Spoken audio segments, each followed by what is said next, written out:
Hi everyone, I am गौरव। दोस्तों, हमने TV actors, cricketers, businessman, इन सब लोगों की तो स्टोरी सुनी होती है, लेकिन क्या कभी एक फौजी की स्टोरी सुनी है? वो भी ऐसा फौजी जिसने जीते जी तो देश की सेवा करी हो, लेकिन मरने के बाद भी देश की सेवा को नहीं छोड़ा, जिनका नाम है बाबा हरभजन सिंह। तो आज हम इन्हीं की स्टोरी सुनने वाले हैं। ये कहानी काल्पनिक नहीं है बल्कि वास्तविक है। भारतीय पुलिस हो या सेना, इन लोगों में अंधविश्वास की कोई जगह नहीं होती, लेकिन ये कहानी है भारतीय सेना के विश्वास की, जो वास्तविक होकर भी अविश्वसनीय है। एक सैनिक है जो शहीद होने के बाद भी अपना काम पूरी निष्ठा और मुस्तैदी से कर रहा है। मरने के बाद भी वो सेना में काम कर रहा है और उसका प्रमोशन भी होता है। हैरान करने वाली ये दास्तान है बाबा हरभजन सिंह की। 30 अगस्त 1946 को जन्मे बाबा हरभजन सिंह 9 फरवरी 1966 को पंजाब रेजिमेंट के सिपाही के पद पर भर्ती हुए। 1968 में वो 23वें पंजाब रेजिमेंट के साथ पूर्वी सिक्किम में सेवारत थे। 4 अक्टूबर 1968 को सेना के लिए सामान की व्यवस्था करने के लिए वे खच्चरों का काफिला ले जा रहे थे। उस वक्त पूर्वी सिक्किम के नाथुला गांव के पास उनका पांव फिसल गया और घाटी में गिरने से उनकी मृत्यु हो गई।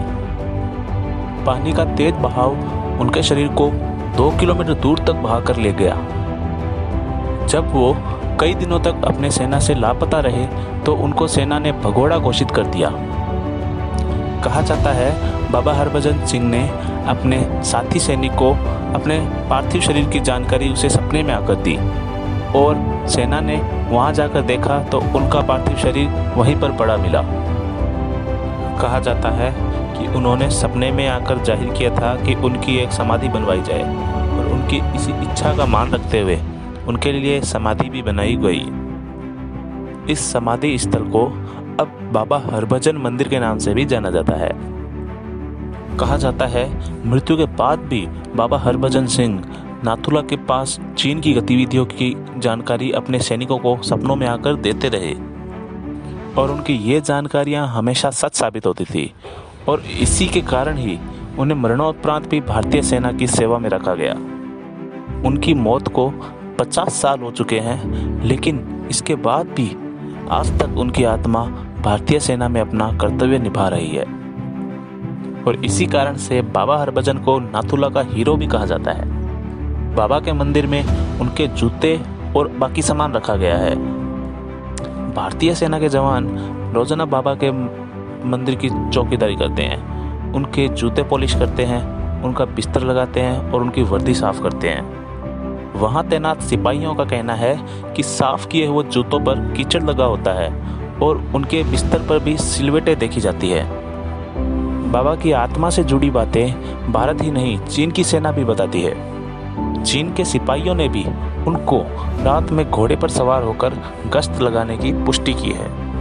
भारत और चीन आज भी बाबा हरभजन सिंह के होने का यकीन करते हैं और इसीलिए दोनों देशों की हर फ्लैग मीटिंग पर एक कुर्सी बाबा हरभजन सिंह के नाम की भी रखी जाती है। सारे भारतीय सैनिकों की तरह बाबा हरभजन सिंह को भी हर महीने वेतन दिया जाता है।